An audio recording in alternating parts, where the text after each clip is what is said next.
नमस्कार, मैं इंदु सिंह कला एकेडमी के इस चैनल पर आप सबका स्वागत करती हूँ।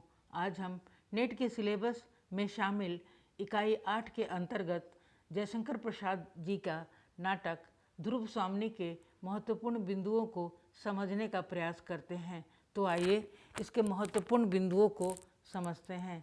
जयशंकर प्रसाद का परिचय। सन 1889 ईस्वी गोवर्धन सराय काशी उत्तर प्रदेश में हुआ था। निधन 1937 ईस्वी में हुआ। नाटक ध्रुव स्वामिनी, इसका प्रकाशन 1933 ईस्वी में हुआ। इस नाटक में 3 अंक हैं। प्रत्येक अंक में एक दृश्य है। यह स्त्री प्रधान समस्यात्मक व ऐतिहासिक नाटक है। जयशंकर प्रसाद के प्रमुख नाटक निम्नलिखित है। सज्जन 1910 ईस्वी, यह पौराणिक नाटक है। कल्याणी परिणय 1912 ईस्वी, यह नागरिक प्रचारणी सभा से प्रकाशित हुआ। इसे चंद्रगुप्त का पूर्व संस्करण माना जाता है। करुणालय 1913 ईस्वी, प्रयाश्चित 1914, राज्यश्री 1915, विशाख 1921, यह जयशंकर प्रसाद का पहला प्रौढ़ नाटक है। अजात शत्रु 1922 ईस्वी, जन्मेजय का नागयज्ञ 1926 ईस्वी, कामना 1927, यह हिंदी का पहला प्रतीकात्मक नाटक है। स्कंदगुप्त 1928 ईस्वी, एक घूंट 1929, चंद्रगुप्त 1931, ध्रुव स्वामिनी 1933 और अग्निमित्र, यह नाटक अपूर्ण है। ध्रुव स्वामिनी नाटक के प्रमुख तथ्य। ध्रुव स्वामिनी यह नाटक 1933 ईस्वी में प्रकाशित हुआ था। ध्रुव स्वामिनी एक ऐतिहासिक नाटक है। यह नाटक इतिहास की प्राचीनता में वर्तमान काल की समस्या को प्रस्तुत करता है। इसका कथानक गुप्त काल का है। इसकी कथा वस्तु गुप्त वंश के यशस्वी सम्राट समुद्रगुप्त के पुत्र चंद्रगुप्त के समय से संबंधित है। यह जयशंकर प्रसाद जी का अंतिम नाटक था। इस नाटक में ऐतिहासिकता के साथ साथ कल्पना का भी समन्वय है। इसकी कथा वस्तु गुप्त वंश के यशस्वी सम्राट समुद्रगुप्त के पुत्र चंद्रगुप्त के काल से संबंधित है। ध्रुव स्वामिनी नाटक की आत्मा भारतीय और शरीर विलायती है। इसमें कुल 3 अंक हैं। दृश्य विधान नहीं है। प्रत्येक अंक के एक दृश्य और 4-4 गीत हैं। नायिका ध्रुव स्वामिनी और नायक चंद्रगुप्त है। यह नायिका प्रधान नाटक है। इस नाटक का आधार ग्रंथ विशाख दत्त द्वारा देवी चंद्रगुप्त नाटक है। नाटक में ध्रुव स्वामिनी का नाम ध्रुव देवी है।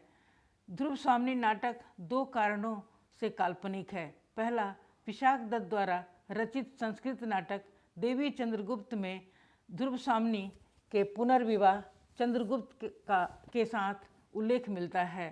चंद्रगुप्त द्वारा सकराज को मारना और ध्रुव स्वामिनी से पुनर्विवाह ऐतिहासिक तथ्य है। दूसरा, ध्रुव स्वामिनी नाटक के चंद्रगुप्त, रामगुप्त, सकराज, शिखर स्वामी ऐतिहासिक पात्र हैं।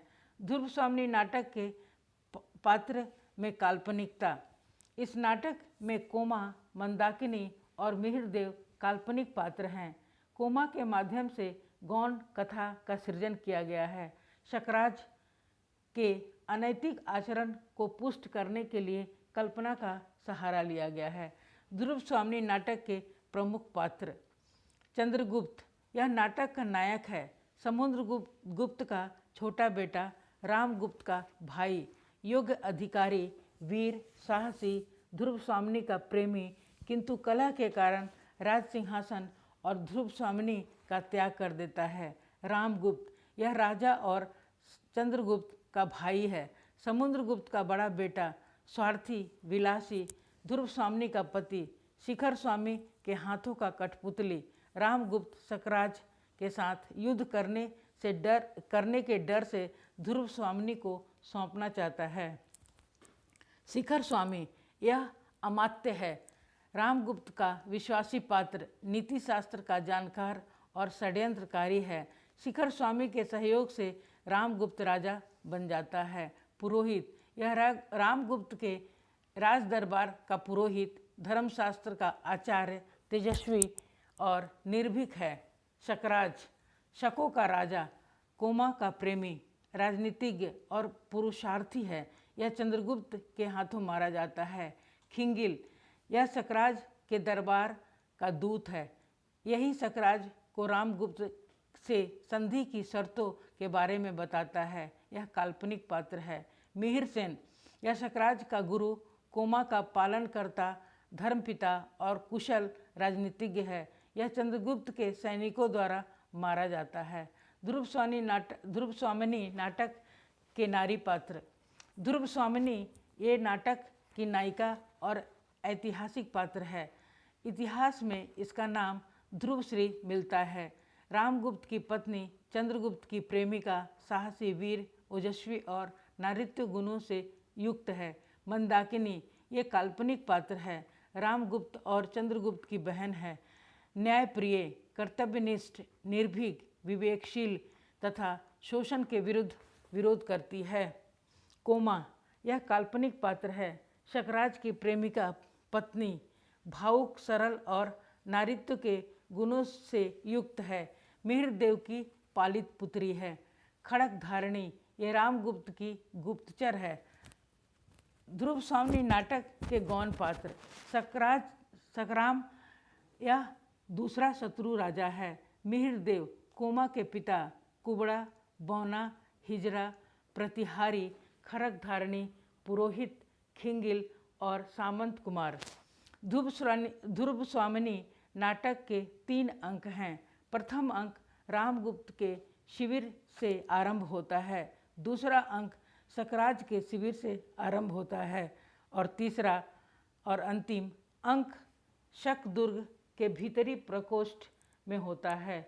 वहीं ध्रुवस्वामिनी नाटक का अंत हो जाता है। ध्रुवस्वामिनी नाटक के गीत। यह कसक अरे आंसू सहजा, शीतलता फैलाता बहजा, मंदाकिनी प्रथम अंक में गाती है। दूसरा, पैरों के नीचे जलधर हो, बिजली से उनका खेल चले, मंदाकिनी प्रथम अंक में गाती है। अस्ताचल पर युवती संध्या की खुली अलक धुंधलाती है, सब झूम रहे अपने सुख में, तूने क्यों बाधा डाली है।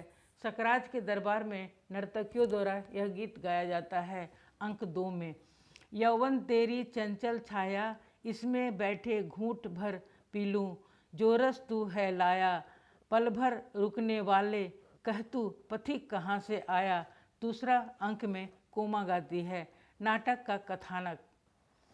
सम्राट समुद्रगुप्त के 2 पुत्र थे, चंद्रगुप्त और रामगुप्त। रामगुप्त दुराचारी, विलासी और भावुक था।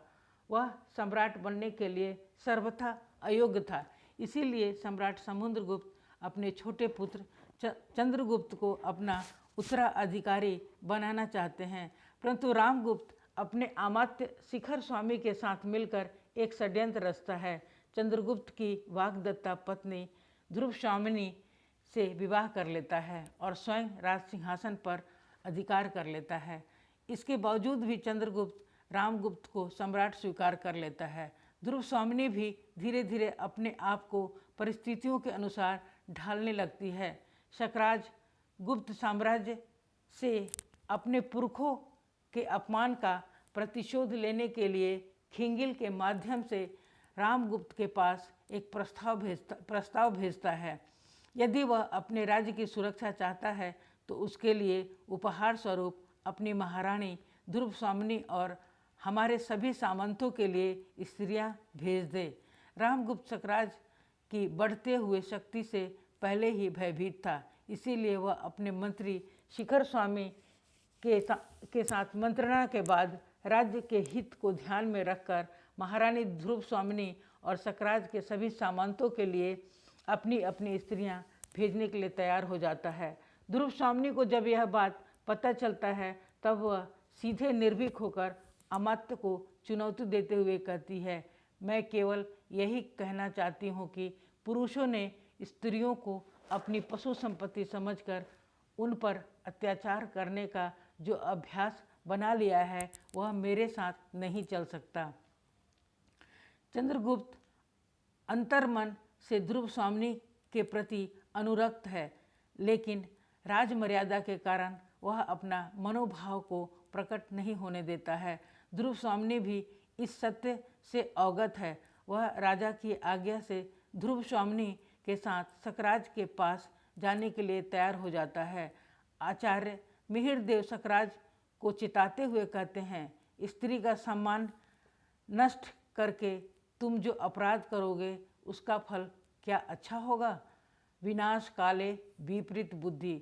स्त्री वेश धारण कर चंद्रगुप्त स्त्री भेष धारण कर चंद्रगुप्त ध्रुव स्वामिनी के साथ जब सकराज से एकांत में मिलता है, तब ध्रुव स्वामिनी का भेष धारण किए हुए चंद्रगुप्त सकराज को चुनौती देते हुए कहता है, मैं हूँ चंद्रगुप्त तुम्हारा काल, अकेला आया हूँ तुम्हारी वीरता की परीक्षा लेने, सावधान। यह कहकर वह चंद्रगुप्त सकराज की हत्या कर देता है। ध्रुव स्वामिनी नारी सशक्तिकरण की जैसे प्रतिमूर्ति प्रतीत होती है। वह रामगुप्त को तत्काल दुर्ग से बाहर निकालने का आदेश देती है। नाटक में कोमा के द्वारा प्रेम को परिभाषित किया गया है। कोमा ध्रुव स्वामिनी से कहती है, रानी तुम भी स्त्री हो, क्या स्त्री की व्यथा नहीं समझोगी। आज तुम्हारी विजय का अंधकार तुम्हारे शाश्वत स्त्रीत्व को ढक ले, किंतु सबके जीवन में एक बार प्रेम की दीपावली जलती है, जली होगी अवश्य। तुम्हारे भी जीवन में वह आलोक का महोत्सव आया होगा जिसमें हृदय को पहचानने का प्रयत्न करता है, उदार बनता है और सर्वस्व दान करने का उत्साह रखता है। मुझे सकराज का शव चाहिए। ध्रुव स्वामिनी से शव लेकर वह मिहिरदेव के साथ चली जाती है, किंतु रास्ते में रामगुप्त के सैनिक उसकी हत्या कर देते हैं। नाटक में ध्रुव स्वामिनी से बेहतर प्रेम करना और उसके लिए त्याग करना शायद ही अन्य कोई पात्र कर सकता था। प्रसाद की ध्रुव स्वामिनी प्रेम के अंतर संघर्ष और विवाह की मर्यादा इन दोनों पाटों के बीच पीसती रहती है। इसके विपरीत कोमा का प्रेम उसकी आंखों के सामने कुंभलाने लगता है। वह अपने प्रेमी की वास्तविकता से अनभिज्ञ है। जब हम किसी से प्रेम करते हैं तो उसकी एक खास छवि हमारे हृदय में होती है जो सभी अच्छाई बुराई को दरकिनार कर देती है, किंतु कभी यह छवि टूट जाने पर भी कुछ लोग प्रेम भाव के साथ बंधे रहना चाहते हैं। लेकिन कोमा के व्यक्तित्व को प्रेम ने पूर्ण किया है, उसे दास नहीं बनाया है, इसीलिए वह सकराज के प्रेम को ठुकरा देती है। प्रेम का नाम न लो, वह एक पीड़ा थी जो छूट गई, उसकी कसक भी धीरे धीरे दूर हो जाएगी। राजा, मैं तुम्हें प्यार नहीं करती, मैं तो दर्प में दीप्त तुम्हारी महत्वमयी पुरुष मूर्ति की पुजारिन थी, जिसमें पृथ्वी पर अपने पैरों से खड़े रहने की दृढ़ता थी। इस स्वार्थ मलिन कलुष से भरी मूर्ति से मेरा परिचय नहीं। प्रेम में समर्पण और त्याग होता है। कोमा का प्रेम भी सकराज के प्रति समर्पण और त्याग है। इसीलिए सकराज के तिरस्कार के बाद भी उसकी मृत्यु होने पर कोमा शव मांगने ध्रुव स्वामिनी के पास पहुंच जाती है। रामगुप्त को ध्रुव स्वामिनी से प्रेम नहीं है, बल्कि उसके प्रति स्वामित्व का भाव रखता है। विवाह के बाद एक बार भी उसने ध्रुव स्वामिनी से शारीरिक संबंध नहीं बनाया। ध्रुव स्वामिनी जानती है कि रामगुप्त को विलासिनियों के साथ मदिरा में उन्मत्त के आनंद से अवकाश कहाँ। रामगुप्त उसे अपनी विवाहिता मानकर उस पर अपना पूर्ण अधिकार रखता है। वह ध्रुव स्वामिनी से कहता है, तुम उपहार की वस्तु हो, आज मैं तुम्हें किसी दूसरे को देना चाहता हूँ, इसमें तुम्हें क्या आपत्ति हो। अर्थात समाज में ऐसे अधिकतर पुरुष हैं जो स्त्री को मात्र वस्तु समझते हैं। रामगुप्त के जैसा सकराज को भी स्त्री केवल उपभोग व मनोरंजन की वस्तु लगती है। कोमा पूछती है, तो क्या आपकी दुश्चिंताओं में मेरा भाग नहीं? मुझे उससे अलग रखने से क्या वह परिस्थिति कुछ सरल हो रही है? ध्रुव स्वामिनी नाटक में नारी मुक्ति प्रमाण निहित है। सकराज युद्ध में मारा जाता है और ऐसी स्थिति में भी ध्रुव स्वामिनी विवाहेतर संबंध और विवाह मुक्ति के द्वंद्व में फंसी हुई है। वह चंद्रगुप्त का वरण कर सकती है, किंतु उसे अपने प्रेम के झुकाव के प्रति गहरा संदेह होता है। वह मंदाकिनी से कहती है, दुर्ग की विजय मेरी सफलता है या मेरा दुर्भाग्य, इसे मैं नहीं समझ सकी। राजा से मैं सामना करना नहीं चाहती। पृथ्वी तल से जैसे एक साकार घृणा निकलकर मुझे अपने पीछे लौटने का संकेत कर रही है। क्यों? क्या यह मेरे मन का कलुष है? क्या मैं मानसिक पाप कर रही हूँ? ध्रुव स्वामिनी और चंद्रगुप्त का पुनर्विवाह प्रसाद की प्रगतिशीलता है, क्योंकि पौरुष के बल पर स्त्री को दासी मानने वाले रामगुप्त की मृत्यु के बाद वह अपनी इच्छा से चंद्रगुप्त का वरण करती है।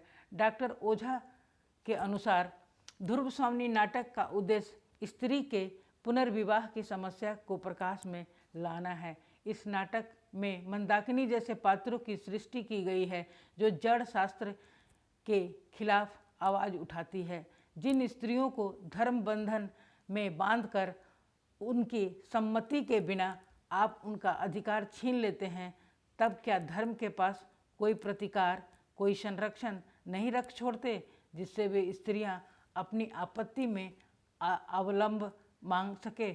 इस नाटक की कथा वस्तु स्त्री संघर्ष पर आधारित है और स्त्री संघर्ष की समाप्ति पर ही अंत दिखाया गया है।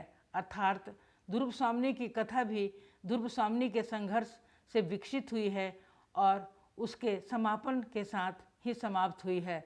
ध्रुव स्वामिनी नाटक में अति प्राकृतिक त्रासद जैसे विपदाओं का भी समावेश है, जो संयोग और आकस्मिकता को महत्व देता है। प्रसाद ने इस नाटक के माध्यम से एक और स्त्री जीवन से जुड़ी समस्याओं पर विभिन्न रूपों में दृष्टिपात किया है, तो दूसरी ओर गुप्तकालीन इतिहास के उन धुंधले पृष्ठों को भी सामने लाने का प्रयत्न किया है जिसके बारे में अधिकांश इतिहासकार अनभिज्ञ हैं। प्रसाद के ध्रुव स्वामिनी में अयोग्य शासक की व्यवस्था पर अंकुश, राष्ट्र सम्मान की भावना, अक्षम और दोषी शासक को दंडित करने के भाव निहित हैं, लेकिन इसका मूल उद्देश्य स्त्री मुक्ति और अस्मिता है। निष्कर्ष के तौर पर कह सकते हैं, ध्रुव स्वामिनी में इसी ओर संकेत है कि स्त्री की मुक्ति तभी संभव है जब व्यवस्था में परिवर्तन हो, नई व्यवस्था में नई नैतिकता और विधि शास्त्र को लाया जाए, तभी स्त्री की मुक्ति और अस्तित्व में नया आयाम आ सकेगा।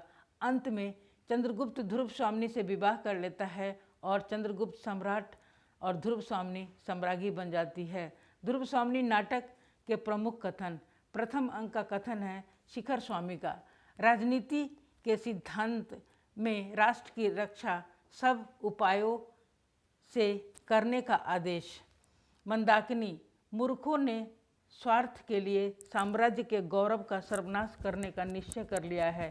सच है, वीरता जब भागती है तो अपने पैरों से राजनीति छलछद कर धूल उड़ाती है। चंद्रगुप्त, जीवन विश्व की संपत्ति है, प्रभाव से क्षणिक आवेश या दुख की कठिनाइयों से उसे नष्ट करना ठीक तो नहीं। दूसरा अंक में कौमा, यवन तेरी चंचल छाया, मिहिर देव, छल का बहिरंग सुंदर होता है, कौमा, सकरात से कहती है प्रेम का नाम ना लो, वह एक पीड़ा थी जो छूट गई। सकराज, सौभाग्य और दुर्भाग्य मनुष्य के दुर्बलता के नाम हैं, मैं तो पुरुषार्थ को ही सबका नियामक समझता हूँ। कोमा, किंतु राजनीति का प्रतिशोध एक नारी को कुचले बिना नहीं हो सकता। मिहिर देव, राजनीति ही मनुष्यों के लिए सब कुछ नहीं है, राजनीति के पीछे नीति से भी हाथ धो बैठो, इसका विश्व मानव के साथ व्यापक संबंध है। तृतीय अंक में चंद्रगुप्त विधान की स्याही ही एक बिंदु गिरकर भाग्य लिपि पर कालिका चढ़ा देता है। और मंदाकिनी, भगवान ने स्त्रियों को उत्पन्न करके ही अधिकारों से वंचित नहीं किया है, किंतु तुम लोगों की दस्यु वृत्ति ने उन्हें लूटा है। मंदाकिनी, जिन स्त्रियों को धर्म बंधन में बांधकर उनकी सम्मति के बिना उनका सब अधिकार छीन लेते हैं, तब क्या धर्म के पास कोई प्रतिहार, कोई संरक्षण नहीं छोड़ते जिससे वे स्त्रियां अपनी आपत्ति में अवलंब मांग सके। धन्यवाद। इस वीडियो को सुनने और देखने के लिए आप सबका मैं धन्यवाद करती हूँ। अगले वीडियो में मैं प्रसाद जी के दूसरी नाटक को लेकर आऊँगी। धन्यवाद।